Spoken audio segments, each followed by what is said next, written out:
tekstil, yaitu yang pasti isinya tentang kain, benang, dan lain-lain. Ada yang masih ingat nggak kemarin kita belajar mengenai apa? Oke, Dinda silakan.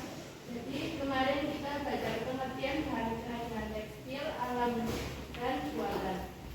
Karakteristik bahan kerajinan tekstil, alam dan buatan, produk kerajinan tekstil, pengolahan tekstil, alat dan teknik pembuatan produk kerajinan tekstil. Oke. Satunya kemarin kita juga mempelajari mengenai kerajinan tekstil yang ada di Nusantara. Banyak sekali yang ada di Nusantara. Dan hari ini kita mempelajari mengenai mengenal tekstil dan produk kerajinan tekstil dari bahan alam. Pembelajaran kita hari ini yaitu menghasilkan produk pembelajaran berupa jurnal visual. Lihat, ada dua tayangan yang harus kalian pelajari biar kalian juga memahami apa sih jurnal visual itu. Silakan dilihat tayangan yang ada di depan.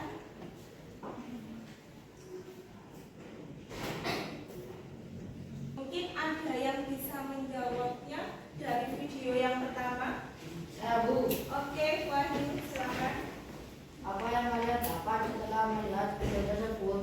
Pembuatan scrapbook. Adakah yang pernah melihat kreasi catatan dalam bentuk visual? Ada, secara manual seperti mading yang ada di dalam kelas. Silakan dijawab. Membuat jurnal visual proses pembuatan ekoprint. 2. Atas secara digital di media sosial. Dari dua video tadi, yang pertama kita tahu yang namanya scrapbook atau mungkin lebih tepatnya hampir seperti mading ya, yang sudah pernah kalian buat di dalam kelas, tapi itu secara manualnya. Jadi kita harus mungkin nulis, menggambar, mewarnai. Tapi yang kedua kita bisa pakai yang secara digital ya. Apa sih jurnal visual itu? Proses mengumpulkan informasi dari berbagai sumber dan mengolahnya ke dalam kreasi bentuk. Kenapa? Beberapa contoh jurnal visual. Yang pertama ada dinding mini atau mungkin kalau di sekolah biasanya mading ya. Mading bisa di dalam kelas atau mungkin di papan pengumuman atau ada di pojok mading sekolah. Yang kedua ada kolase informasi. Bisa pembuatan mind mapping, infografis dan lain-lain. Akan membuat tugas individunya masing-masing adalah membuat jurnal visual dengan lingkup kerajinan tekstil Nusantara yang sudah kita pelajari di minggu lalu menggunakan Canva. Ini Ibu beri waktu selama 15 menit.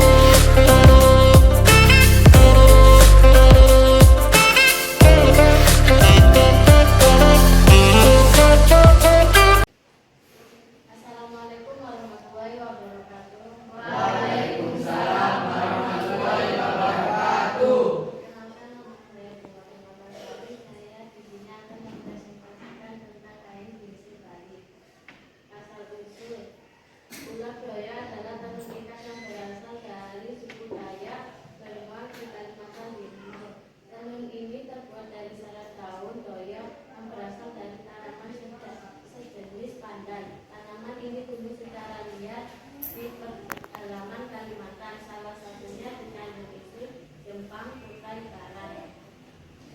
Terima kasih untuk Betty, tepuk tangan yang untuk Betty para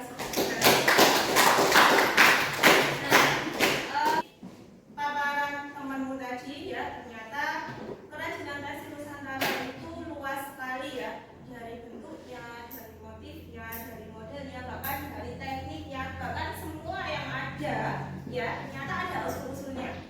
Kok bisa ya ini bisa dibuat? Kenapa? Sama halnya ketika kamu berada di suatu tempat itu pasti punya cerita. Sama halnya kalian pun juga dari sekolah dasar sampai di sekolah menengah pun punya cerita. Sama seperti kain itu nggak cuma satu lembar, ternyata satu lembar tadi juga ada maknanya. Nah, apa pelajaran yang kita dapat dari sini? Yang pasti kita mempelajari mengenai tekniknya, asal usulnya, kemudian kita tahu metodenya, kita tahu alatnya, kita tahu bahannya dan lain-lain.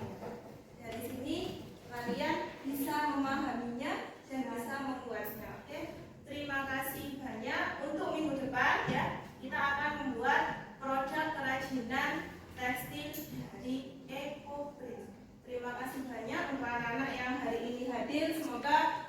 mudah-mudahan kita diberi kesehatan, kita bisa berjumpa lagi dengan keadaan yang sehat, yang semangat ya, karena apapun yang kita pelajari di sekolah ini semoga bermanfaat dan semoga bisa kita sharing atau kita tularkan ke orang lain. Itu yang dinamakan ilmu itu sangat bermanfaat, atau mungkin ilmu yang kita pelajari ya bisa dipakai oleh orang lain, gak cuma diberi.